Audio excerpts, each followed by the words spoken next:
ouvir a tua voz.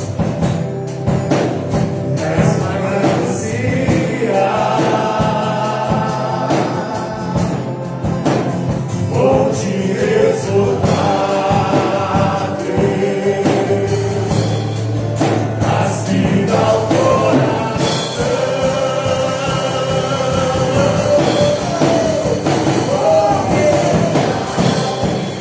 Vamos, Senhor. Cante ao Senhor. Deixa eu ouvir a tua voz. Minha alma canta a ti, Senhor, em adoração.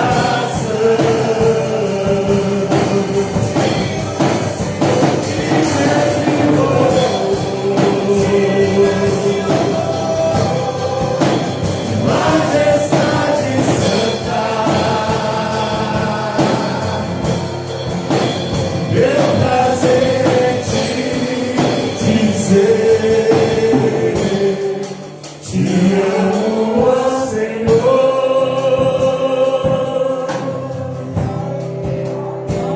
Aleluia, Pai. Como é bom poder estar na tua presença. Como é bom poder estar diante de ti. Tu és digno de receber todo o louvor, toda a honra, tu é glória. Tu és digno, Senhor. É para ti que nós cantamos, é para ti que nós adoramos. É a ti que nós adoramos, Senhor. É para ti que nós erguemos o altar de adoração. É a ti, Senhor. Oh, aleluia.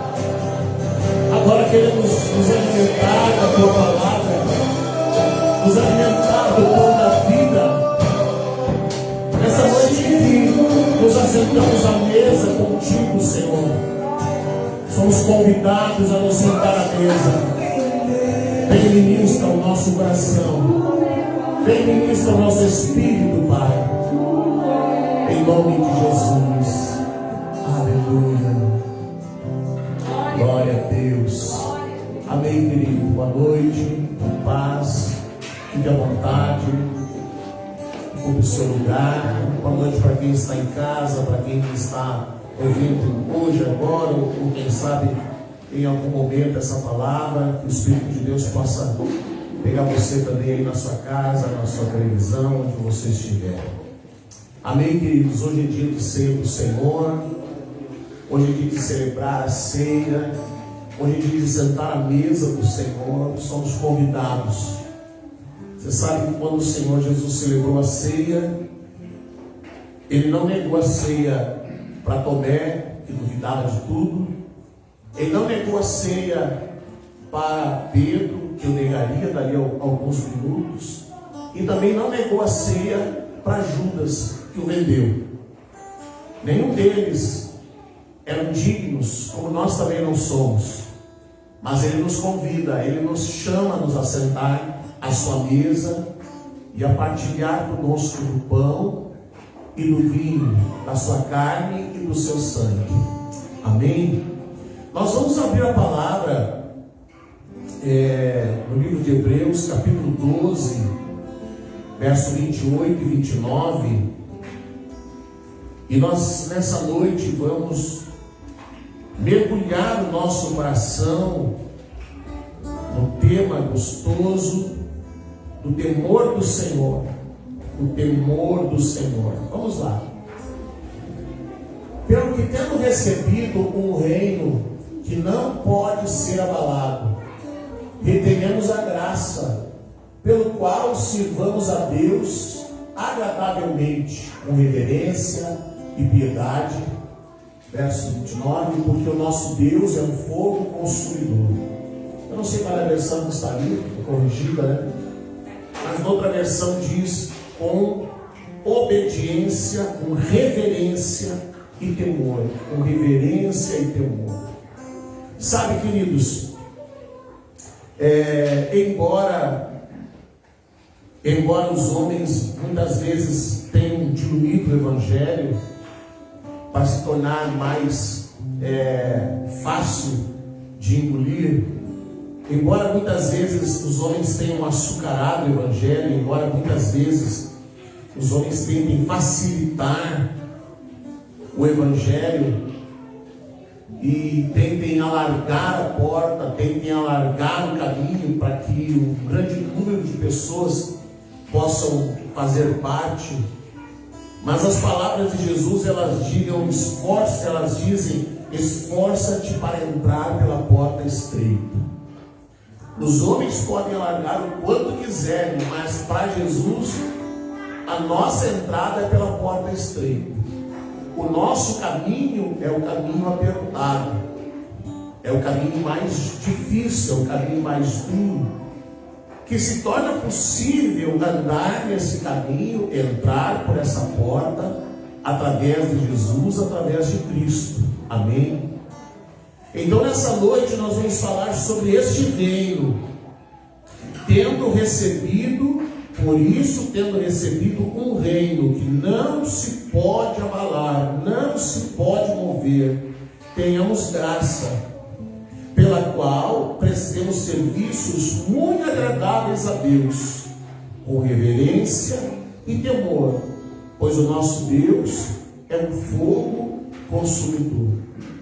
Isso é um texto do Novo Testamento, é um texto que está escrito, registrado na carta aos Hebreus, no Novo Testamento, e muitas vezes se tem a impressão que o Novo Testamento, porque nós estamos numa dispensação chamada a dispensação da graça, e que porque nós estamos na dispensação da graça, tudo nos é permitido. Nós temos a permissão para viver de qualquer forma e de qualquer maneira. E muitas pessoas, elas têm a impressão que a graça é como um tapete para onde joga-se para baixo todo tipo de sujeira, todo tipo de pecado, todo tipo de iniquidade, porque a graça e a misericórdia do Senhor, elas se renovam todo dia. Deus é um Deus misericordioso, Deus é um Deus de graça, Deus é um Deus que nos salva de graça, pela graça e por graça. Mas Ele também, veja que Hebreus diz ali, olha, sirva ao Senhor com temor, sirva ao Senhor com reverência, porque o nosso Deus é um fogo consumidor. A graça não nos impede de sermos disciplinados pelo Senhor. A graça não nos isenta de que o Senhor venha nos disciplinar, que o Senhor venha a nos alinhar, que o Senhor venha nos colocar nos trilhos do seu caminho. Então, o que é o temor do Senhor? Olha só, a definição de temor do Senhor é um sentimento de respeito e reverência praticado pela doutrina cristã, está relacionada com a obediência e cumprimento das regras estabelecidas por Ele, Deus. Que regras são essas? A sua palavra. As regras de conduta, as regras de vida que nós precisamos entender, conhecer e saber, elas estão na palavra de Deus. Várias vezes a gente sempre lembra que no Evangelho de Mateus, no capítulo 5, no capítulo 6, no capítulo 7, Jesus apresenta a constituição do reino. E quando Jesus fala da constituição do reino, Ele está dizendo como deve ser a nossa conduta, nós cidadãos do reino. Como deve ser a nossa conduta perante a sociedade, a nossa conduta perante a congregação, a nossa conduta no nosso dia a dia. Jesus fala de todas essas coisas. Como nós temos que agir, como nós temos que reagir, quais devem ser as nossas atitudes. Então o temor do Senhor, ele está relacionado a uma reverência, ele está relacionado a um respeito, ele está relacionado a uma obediência e a um cumprimento daquilo que o Senhor diz na sua palavra. Eu não posso guiar a minha vida por aquilo que alguém diz, eu acho que é assim, ou eu penso que é assim. Porque para Deus o que vale não é o que o outro pensa, o que o outro acha, eu entendo que seja assim. É o que está na palavra, é o que a palavra de Deus diz, é o que a palavra de Deus ensina, e por isso mesmo, Jesus ele disse, olha, o meu povo sofre, o meu povo padece por não conhecer a palavra de Deus. Então aqui está um grande problema de uma igreja que foi infantilizada, que não conhece a palavra, que não estuda a palavra, que não tem paixão pela palavra, que não tem paixão por aprender a palavra. Às vezes a pessoa se importa muito em querer saber qual é a escalação da seleção de futebol. A pessoa se preocupa em saber quem são os personagens de uma novela. As pessoas procuram saber quem é que está agora governando, dirigindo isso ou aquilo. Elas se preocupam em saber muitas coisas, mas não se preocupam em saber o que diz a palavra, o que a palavra de Deus ensina, o que a palavra de Deus mostra, o que a palavra de Deus nos aponta. E se eu não conhecer a palavra de Deus, logo, ao que eu vou reverenciar? A quem eu vou obedecer? Como que eu vou viver o padrão que Deus quer sem conhecer a sua palavra? Como que eu vou fazer o que Deus quer, se não há interesse em mim, no meu coração, em saber o que Deus diz a respeito desse assunto, a respeito desse outro assunto, o que Ele fala sobre a minha família, o que Ele fala sobre o meu casamento, o que Ele fala sobre a minha conduta como um cidadão, como alguém que está trabalhando, qual é a minha conduta diante da sociedade. Tudo isso está na sua palavra, não nos é oculto, está aí. As pessoas têm em casa quantas versões da Bíblia, várias versões da palavra, ainda tem facilidade de ter no tablet, de ter no celular. Mas por que não buscar? Por que não aprender? Por que não se importar? Porque é mais fácil às vezes consultar alguém, ou então fazer tipo um jogo de sorte, né? O que Deus quer falar comigo? Eu vou ver o que Deus quer falar comigo. Aqui, Deus quer falar comigo isso aqui. Então é uma coisa assim, tipo Pandora sem rabo, uma coisa sem direção, sem uma orientação de Deus, usando a palavra de Deus como se fosse uma simpatia, como se fosse alguma outra coisa, senão aquela bússola que vai nos dirigir, que vai nos guiar e que vai nos conduzir. O que mais tem a ver com o temor do Senhor? Temor do Senhor é ter atitude de santidade, de pureza. Temor do Senhor é ser fiel a Deus. Temor do Senhor é adorar exclusivamente a Deus. Temor do Senhor é aborrecer o mal. Temor do Senhor é viver uma vida de fé em Deus. O temor do Senhor. Agora, se nós olharmos, se nós nos distanciarmos e olharmos para tantas coisas que acontecem hoje no meio das congregações, no meio da igreja, escândalos, vergonha. Por que essas coisas acontecem? Porque não há mais temor do Senhor. Porque há uma grande leva de pessoas que pensa e eu vi um pastor falando sobre isso. Há uma grande leva de pessoas que pensam que Jesus morreu, mas não creem que Ele ressuscitou. Há uma grande leva de pessoas que pensam que o inferno é lúdico.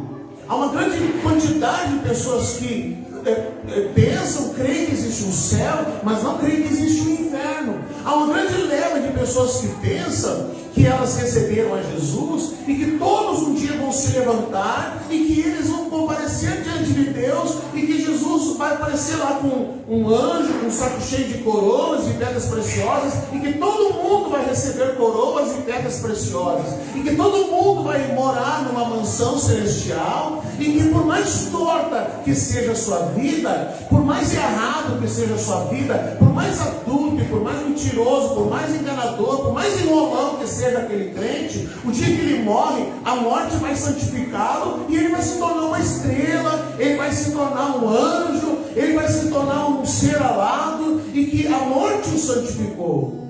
Mas isso são coisas que não estão na palavra de Deus. Isso são ensinamentos que não estão na palavra de Deus. Um homem, uma criança, uma pessoa quando morre, não vira anjo, ele é um ser humano. Quando Deus criou todas as coisas, ele diz cada um a sua espécie. Ele não fez anjos para habitar na terra, ele fez homens. E o homem vai continuar sendo homem, mesmo depois que morre, ele vai continuar sendo um ser humano. Ele poderá ser um ser humano que vai governar com Cristo, ou ele poderá ser um ser humano que será enviado para o castigo eterno, mas ele não se torna anjo, e também não se torna um demônio. Mas está na palavra de Deus.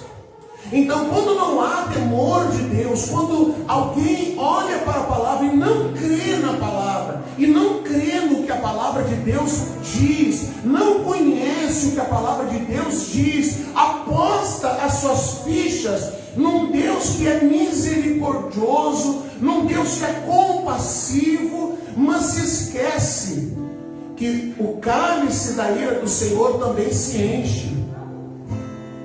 O cálice da ira do Senhor também se enche. Você lembra que quando a palavra de Deus ela fala sobre a forma que Deus disciplina, e isso está tanto no Antigo Testamento quanto no Novo. Nós conhecemos no Antigo Testamento a história de Davi. Quando Davi mata um dos seus capitães para ficar com a sua esposa. E Davi pensou que ninguém saberia, que jamais alguém teria visto ou tomado conhecimento do que ele havia feito. Até que Deus esperou que Davi se arrependesse, Deus esperou que Davi fizesse, sinalizasse o arrependimento, mas isso não aconteceu. Então, um belo dia, Davi está lá. Ele é o rei que tem que julgar as causas de sua nação. As pessoas vinham ao rei e elas relatavam ao rei o que estava acontecendo. Fulano tomou minha terra, fulano roubou o meu boi, fulano matou, fulano fez. E o rei tinha que julgar as questões. Ele era um juiz também. E aí vem o profeta Natan. E o profeta diz assim, conta para ele uma historinha. Olha, um homem muito rico, e ele tinha muitas ovelhas, e tinha um outro homem muito pobre, e ele tinha só uma única ovelha, que ele criou com muito cuidado, com muito carinho. Mas aí o homem rico veio e tomou a sua ovelha, roubou a sua ovelha, e contou aquela história toda, e Davi ouviu aquela história. E como rei, ele nem esperou mais nada. Ele disse assim, este homem que fez isso, ele tem que morrer. A regra para este homem é que ele tem que morrer. E depois de Davi ter dado a sentença, o profeta aponta para ele e diz, tu és este homem. Foi você quem fez isso. Foi você quem tomou essa atitude. E aí Davi tomou um choque, porque ele jamais... Eu não entendo que Davi era um cara que era segundo o coração de Deus. Davi era um cara que tinha um relacionamento com Deus, mas ele achou que o pecado tomou de tal forma conta do seu coração, da sua mente, que ele pensou que jamais Deus iria chegar diante dele e o confrontar, como confrontou. E aí, se você um dia tiver tempo, leia o Salmo 51, que é o arrependimento de Davi, porque Deus vem e Deus fala duro com Davi. Deus libera uma palavra muito dura para Davi. Olha, a espada nunca vai se afastar da tua casa, e Deus vai falando, e Deus vai falando, Deus vai disciplinando, e infelizmente essa criança vai morrer, e Davi chora, a criança adoece, Davi passa 7 dias jejuando, e chorando, e orando, e falando com Deus, e aí por fim, aquela criança morre, não teve o que fazer, não teve jeito. Deus liberou uma palavra e a palavra de Deus se cumpriu. Entendeu de morcego? Ah, sim, tinha coisa boa, né? Então Davi, ele se viu confrontado e as consequências do que ele fez. Sabe o que mais que a palavra de Deus diz?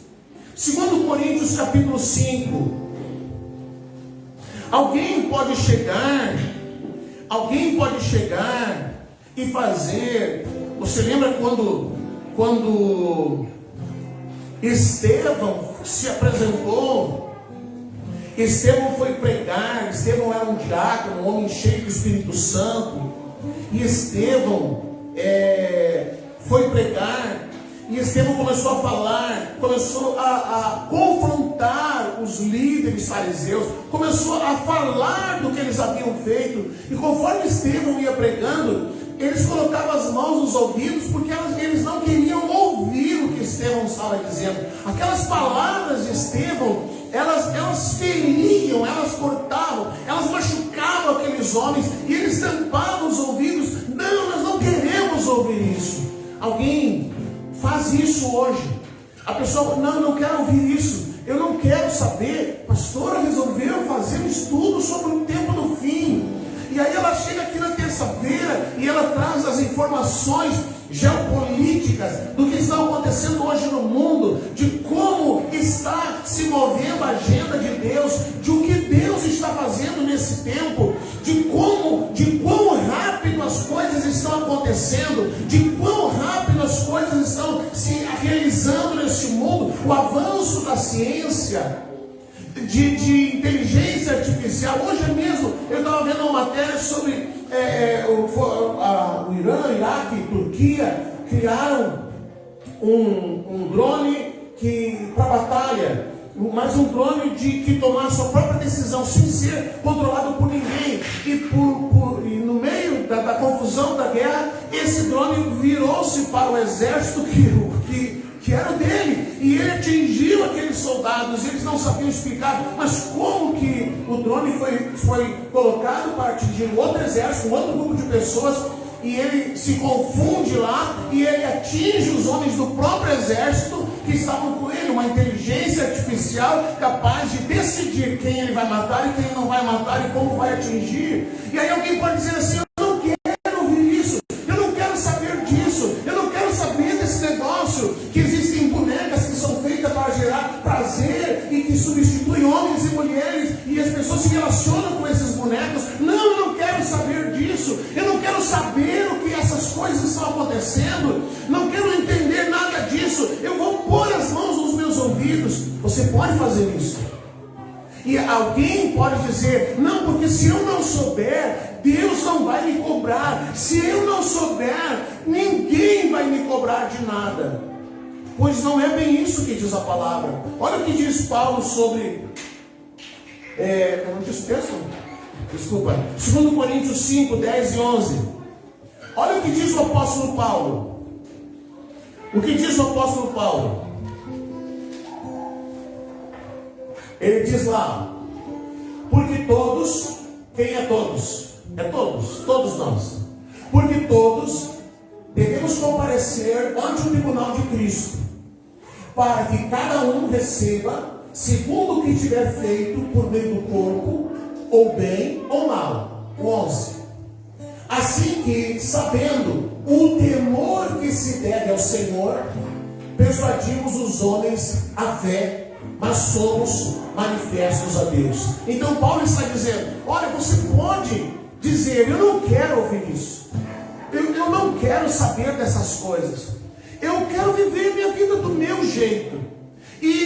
Mas você precisa entender que uma pessoa pode viver a sua vida como ela quiser, e eu estou falando de cristãos. Ela pode viver uma vida de desobediência, de imoralidade, de transgressão. Ela pode viver a sua vida por suas próprias regras e não obedecer a palavra de Deus. Mas um dia ela vai comparecer diante do Senhor. Um dia ela vai comparecer diante do Senhor.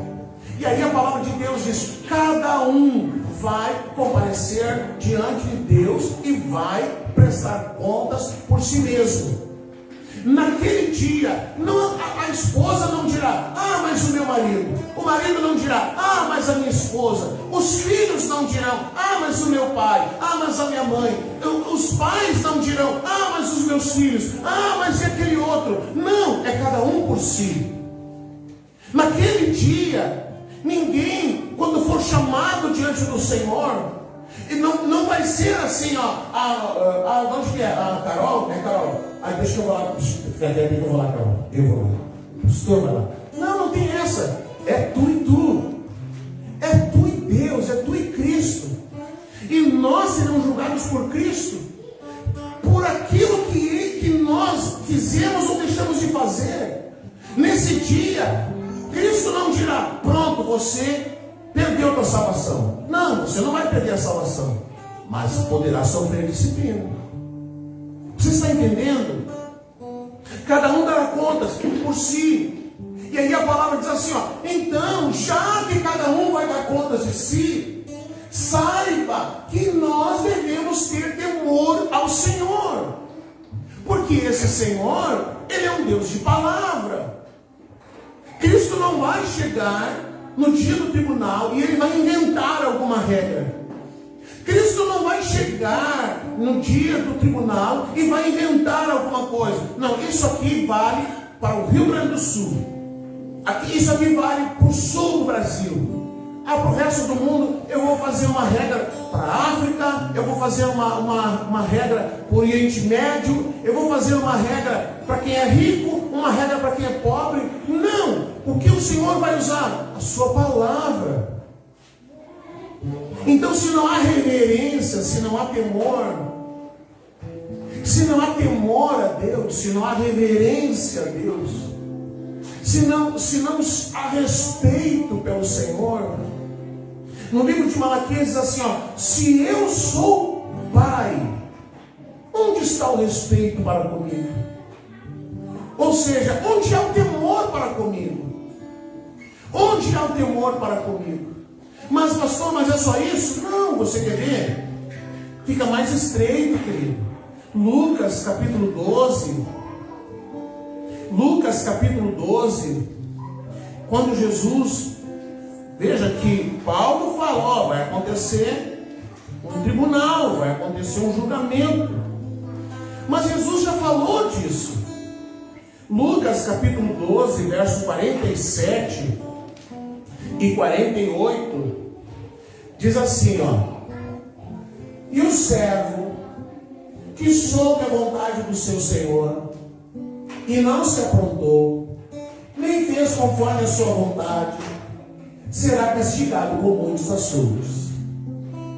Mas o que não soube, não sei, teve lá um dia lá, que eu até vi lá, o pastor voltou no grupo e ia pregar sobre esse assunto aí, ó. Eu nem fui no culto, não sei de nada. Não, ele botou lá no canal, mas eu não fui procurar. Eu não ouvi, eu não sei. Então diz a palavra: mas o que não soube e fez coisas dignas de açoites, com poucos açoites será castigado. E a qualquer que muito for dado, muito lhe se lhe pedirá.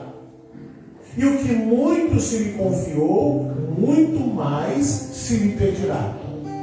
Então, é mais ou menos como Jesus diz assim, ó: aquele que chega ao reino de Deus, ou a pedra cai sobre ele, ou ele cai sobre a pedra, mas de qualquer forma, Deus quer tratar com a vida daquela pessoa.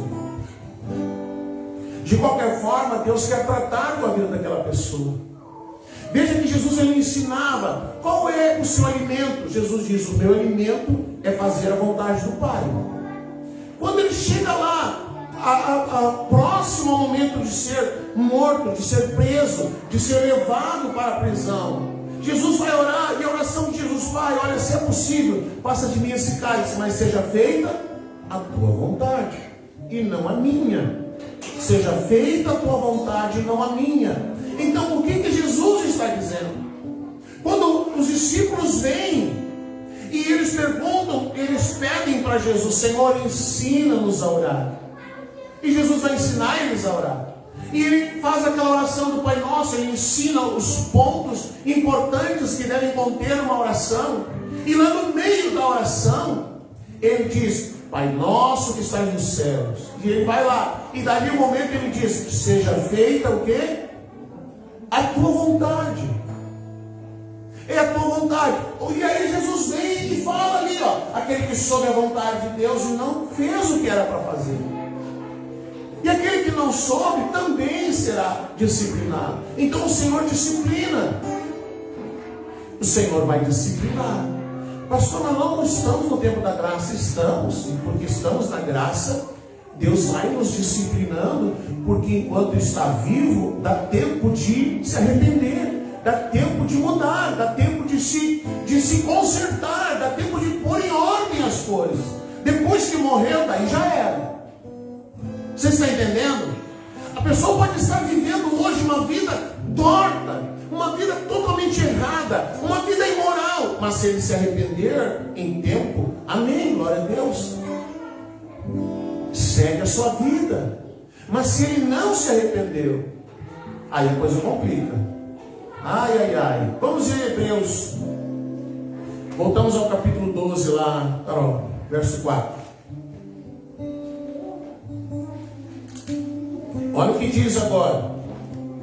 É o mesmo capítulo que nós estávamos lendo. Nós estávamos lendo no final, falando sobre um reino que não pode se abalar, e que tenhamos graça, e que tenhamos reverência, e tenhamos temor a Deus. Agora, no início desse capítulo 12, o autor dos Hebreus vai falar de algo que ninguém gosta de ouvir. Ele vai falar sobre a disciplina de Deus. Verso 4 até o 13. 12, 4. Aí ele vai falar sobre como Deus vai trabalhando na nossa vida. Então diz lá: ainda não resististes até o sangue, combatendo contra o pecado. E já vos esqueceste da exortação que argumenta convosco como filhos. Filho meu, não desprezes a correção do Senhor. Correção do Senhor, disciplina do Senhor. O Senhor disciplina aos seus filhos. Então, se o Senhor está disciplinando, Ele diz: não despreze, não se faça de desentendido, não faz que não é com você, não desprezes a correção do Senhor, e nem desmaies quando por eles fores repreendido, porque o Senhor corrige. Olha só, você vê que ele vai aumentando, ele começa dizendo: vai ter uma correção, uma exortação, não mexe aí, guri, não é assim que faz com as crianças lá, não mexe aí, guri. Você fez uma correção, mas tem horas que a coisa desanda, e aí a vara aparece. Não posso falar de vara porque é pecado, porque alguém vai dizer: esse pastor é louco. Mas aí a palavra diz lá: o Senhor fez uma correção, não resolveu. Aí diz lá: porque o Senhor corrige o que ama. Não faça isso, Fernando. Mas ele não resolveu, então ele açoita a qualquer que recebe por filho. Eu sou filho, ele me recebeu por filho, e se eu não tenho reverência, se eu não obedeço, se eu transgrido a sua palavra, ele vai me açoitar. Ele vai açoitar. Fernando, não vai ter para ti não. Vamos lá. Se suportais a correção, Deus nos trata como filhos. Porque que filho há a quem o pai não corrija? Mas se estáis sem disciplina, de novo, se estáis sem disciplina, da qual todos são feitos participantes, todos quem? Os salvos, Então, mas aquele lá faz isso, faz aquilo, não acontece nada com ele. Aí Paulo não, o autor diz assim, se estáis sem disciplina, da qual todos são feitos participantes, então é bastardo, não é filho. Não é filho de Deus. Deus vai disciplinar os filhos dele. E você vê que a palavra diz, quando Jesus conta a parábola, e ele conta do joio, e ele diz assim, quem plantou o joio? Um inimigo plantou. Aonde o joio foi plantado? Dentro da congregação. Quem plantou o joio? O diabo. O trigo é filho de Deus, o diabo é filho, o joio é filho do diabo. Quem vai disciplinar o joio? O Senhor? Não é filho dele.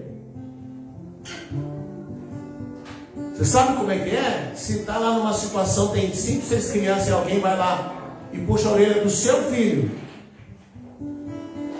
vai dar treta, né? A mãe vai virar uma onça, uma tigresa. Quem fez isso com o meu filho? É o meu filho. Eu posso xingar, mas você não, o filho é meu.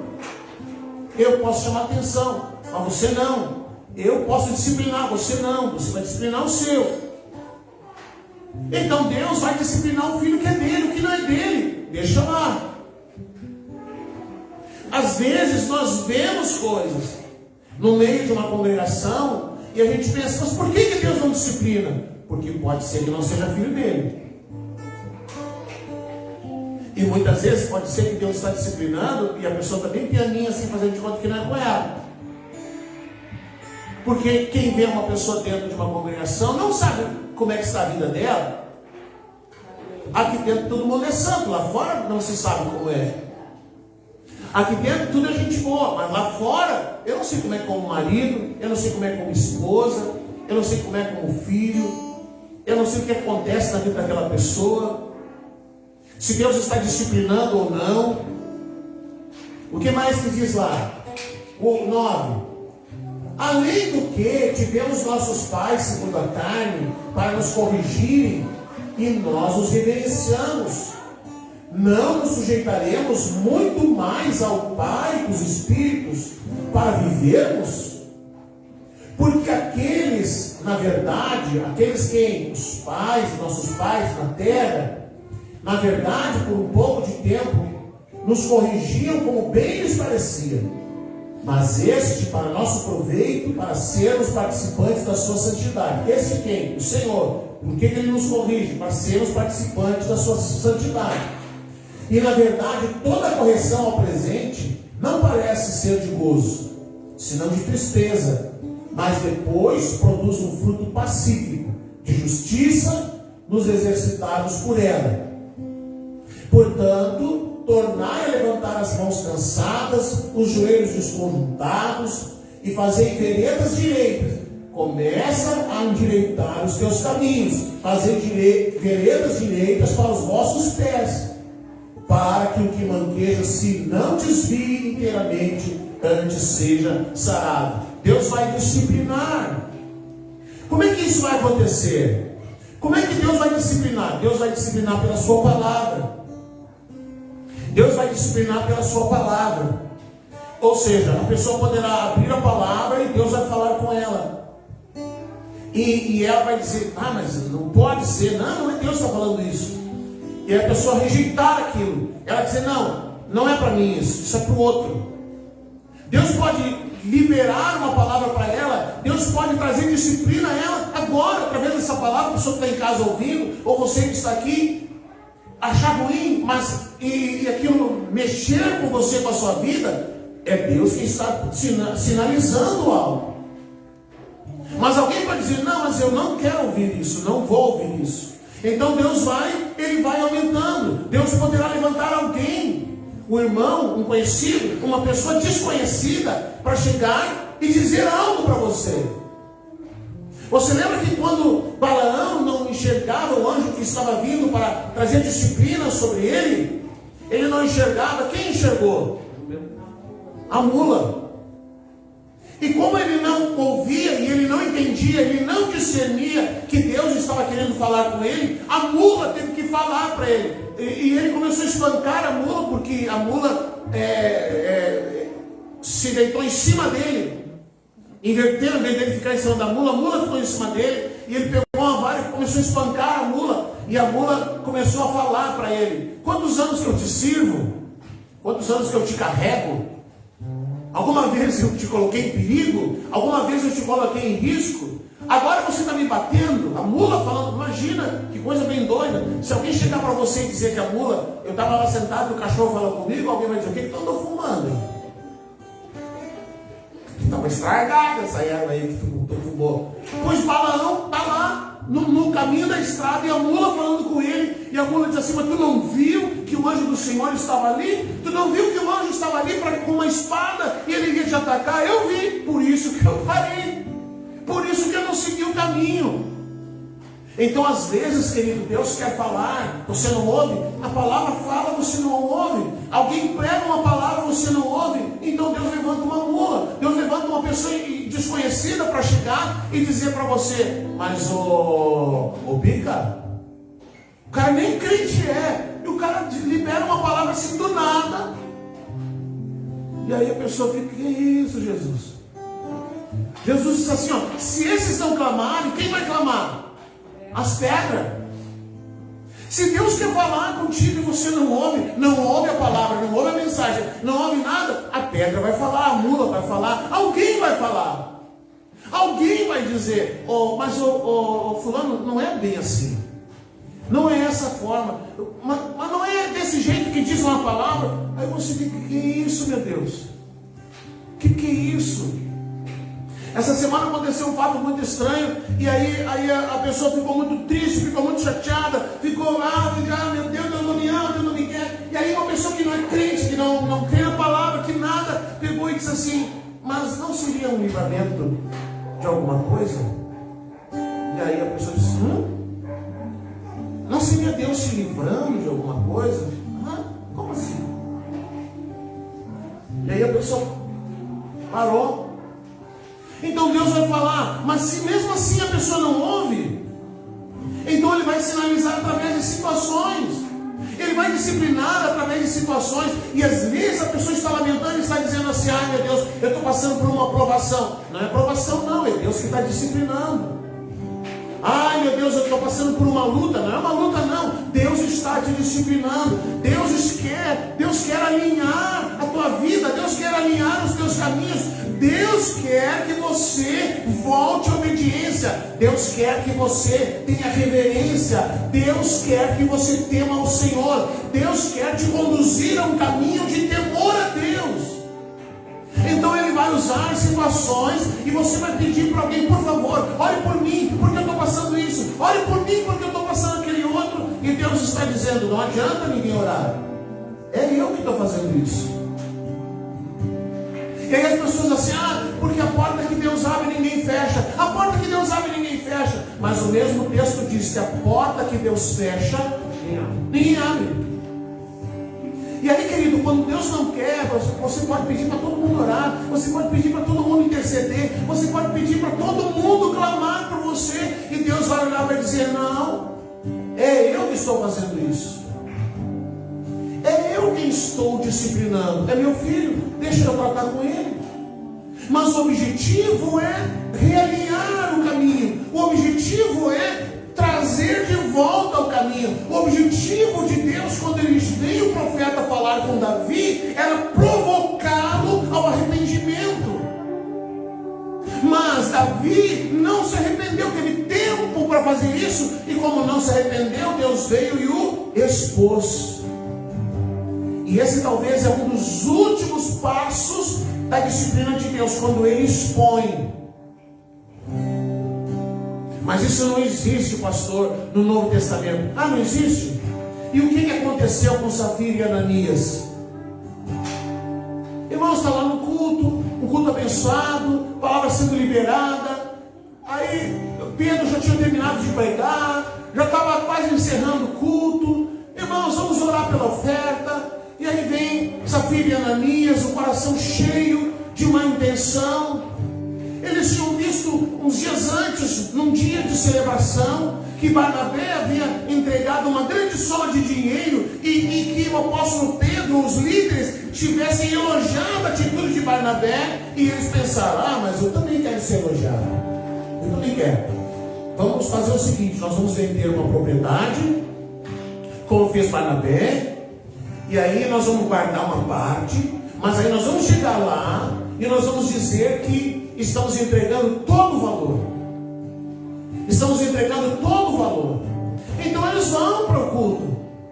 Vai a esposa, depois vai o marido. Ele se atrasa, ela vai primeiro, ou ele vai primeiro, sei que um vai primeiro. E aí chega lá na hora da oferta, ele vai lá e diz assim: olha, eu trouxe aqui, eu vendi uma propriedade, e eu trouxe aqui todo o valor da propriedade. E aí Pedro vai instigando. Pedro vai perguntando: tá, mas é verdade que aqui é todo o valor? É verdade. Mas Pedro, ô Safira, Ananias, todo o valor está aqui? Sim, isso, todo o valor, na frente de toda a congregação. E aí ele diz assim, porque aí, como ele deu uma oportunidade de arrependimento, ele deu uma oportunidade que a pessoa voltasse atrás e dissesse: não é todo o valor, eu trouxe aqui uma parte, eu guardei uma parte, trouxe outra. Ele deu essa chance, mas eles não quiseram. Então ele diz assim: por que vocês estão mentindo para o Espírito Santo? Porque aí na hora ficaram pálidos, ficaram brancos. Por que vocês estão mentindo para o Espírito Santo? Por que vocês deixaram o diabo encher o coração de vocês? Olha, já vem o juízo de Deus aí. E aí o que aconteceu? Caiu mortinho, na hora. Aonde isso, pastor? No Novo Testamento, no livro de Atos, no tempo da graça. Foi dada a oportunidade, não recusaram, não quiseram. E aí vem outro, passa um tempo, alguém levanta dois, arrasta. Foram levar lá para sepultar, para jogar no lugar onde jogavam os mortos, ficou a marca no chão, nos carrão. E aí lá pela Santa chega o outro. Chega o outro e ele faz a mesma pergunta.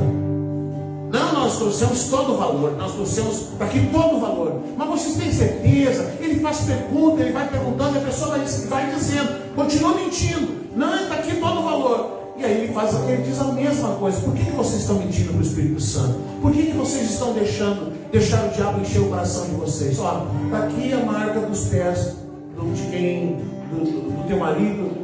E agora, sabe o que vai acontecer? Você vai morrer também. Morreu. No Novo Testamento, no tempo da graça. Então, Hebreus diz ali no capítulo 12, Deus vai falando, Deus vai disciplinando, Deus vai sinalizando, mas ao mesmo tempo em que a pessoa vai rejeitando, ao mesmo tempo em que a pessoa vai se recusando, ao mesmo tempo em que a pessoa vai endurecendo o coração, ao mesmo tempo em que a pessoa quer viver por suas próprias regras, e ele vai rejeitando a palavra de Deus, a disciplina de Deus, a oportunidade do arrependimento, o cálice da ira de Deus vai enchendo. E aí chega uma hora que Deus vai fazer duas coisas. Ele vai expor, e se expor não resolve, ele mata. Ele morre. Não teve jeito. Foi assim com Saul. Deus falou, deu oportunidade, Deus falou, não quis, morreu. Foi assim com Safira e Ananias. Mas, pastor, o que eu vou fazer? O que diz a palavra? Apocalipse capítulo 2, verso 5, última leitura. O que diz Apocalipse 2, 5? Jesus falava muito disso. Lembra-te, pois, de onde caíste, e arrepende-te, e pratica as primeiras obras. Quando não, brevemente a ti virei, e tirarei do seu lugar o teu castiçal. Ele está dizendo, você vai morrer, se não se arrepender. Então eu ouço uma palavra como essa, e eu posso dizer, meu Deus, a minha vida está torta, está tudo errado na minha vida, está tudo errado, a minha vida está errada. O que eu vou fazer agora? Deus está me disciplinando, Deus está me chamando a atenção, Deus está tratando comigo, eu enxergo isso agora, eu vejo que eu sou um pecador, eu vejo que estou andando por caminhos tortuosos. Hebreus diz que nós precisamos entender que o nosso Deus é um fogo consumidor, que eu preciso andar com Ele, eu preciso andar no seu caminho com temor, com reverência. O que eu vou fazer agora? Deus tem me disciplinado, Deus tem falado comigo.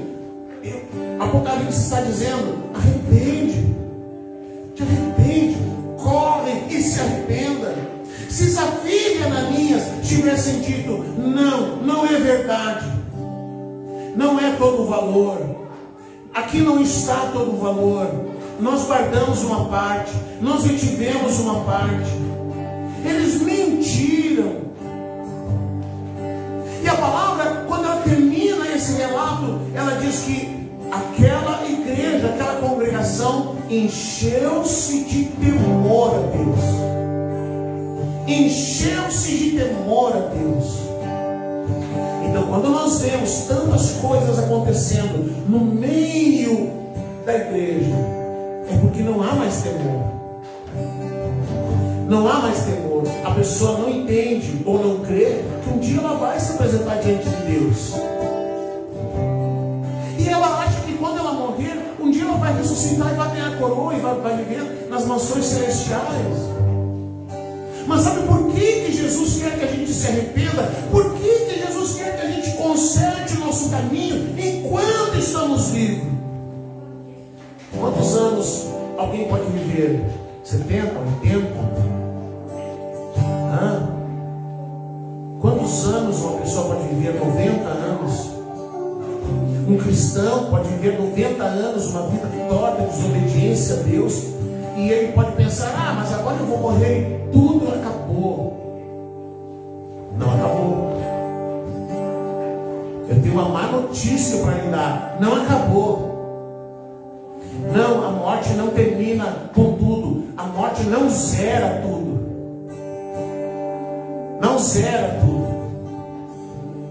Jesus vai nos chamar, nós vamos ser julgados por Ele, e muitos vão ter que ficar um milênio inteiro em disciplina.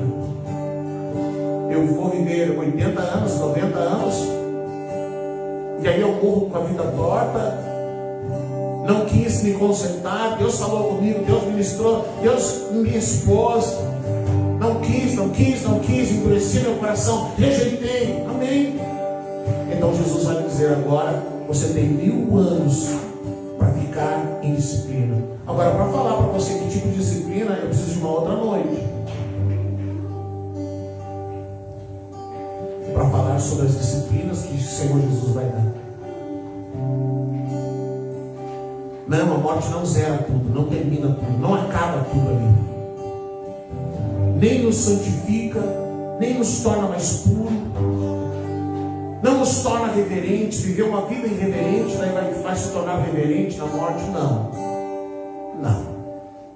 Ele vai ter que prestar contas no Senhor. E se alguém disser: você vai prestar contas para Deus, e você não tiver temor disso, você não tiver medo disso, quando Deus fala no livro de Jeremias: eu enviei os profetas, eu falei através dos profetas, eu trouxe disciplina através dos profetas, e vocês não ouviram. Pois agora, prepara-te para te encontrares com o teu Deus. Deus diz assim: agora é comigo. E é assim no tribunal de Cristo. Deus vai nos olhar e vai dizer: agora é comigo. Agora, diante de mim, não há desculpas. Não há desculpas. O que eu tenho que fazer? Arrependa-se, corre. Pastor, mas eu não quero perdoar. Perdoa. Mas eu não quero. Se dobra, se rende. Vai fazer o que a palavra de Deus diz. Obedeça a palavra. Sujeitai-vos a Deus, diz ela. Sujeitai-vos a Deus. Amém, querido? Então nós vamos orar nessa noite. Que você possa parar e refletir: será que Deus tem falado comigo? Será que que alguém já se levantou e me disse, liberou uma palavra e eu não quis receber, não quis aceitar aquela palavra? Será que Deus falou comigo através de uma mensagem e eu fechei meu coração?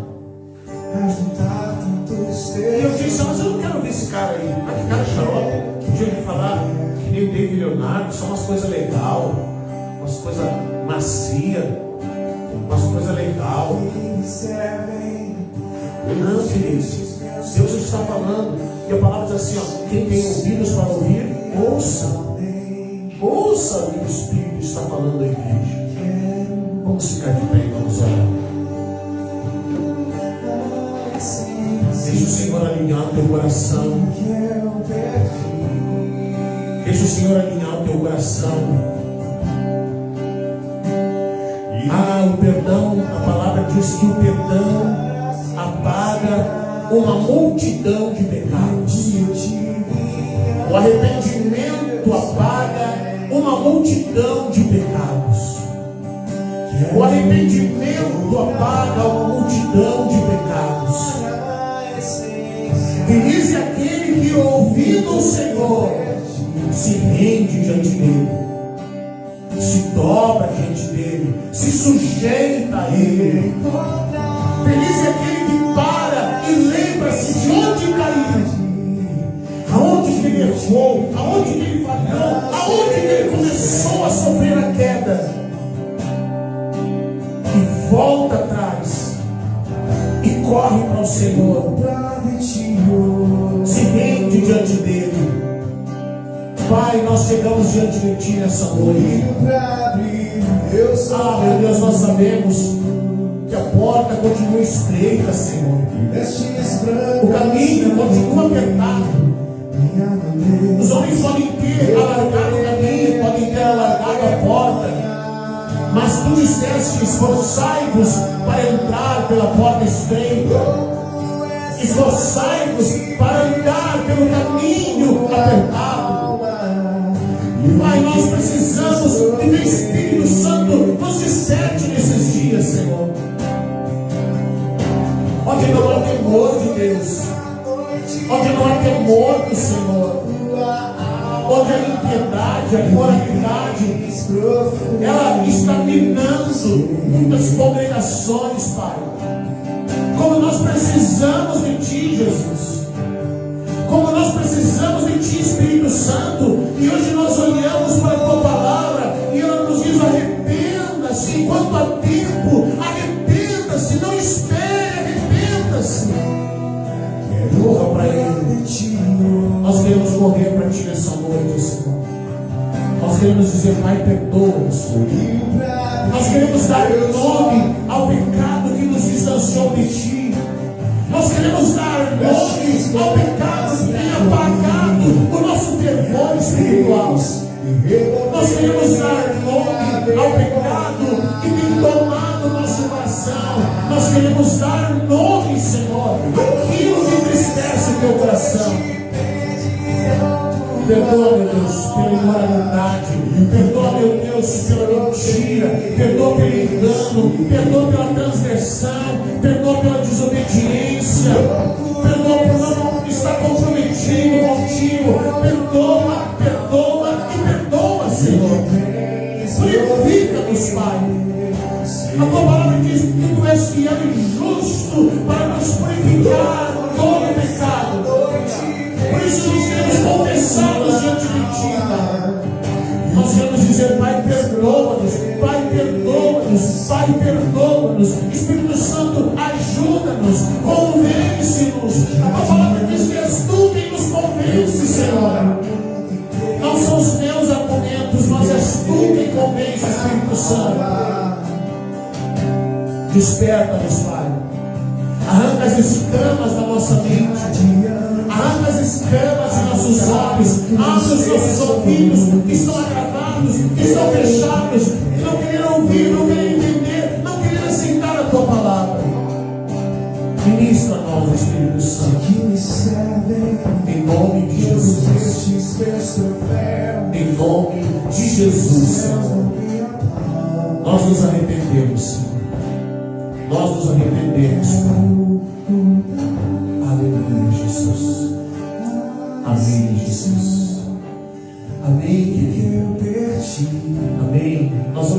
celebrar a ceia. Todos nós, você pode sentar, querido, sente. Nós vamos celebrar a ceia. Pode encerrar a minha transmissão. Boa noite para quem está assistindo. Que Deus te abençoe.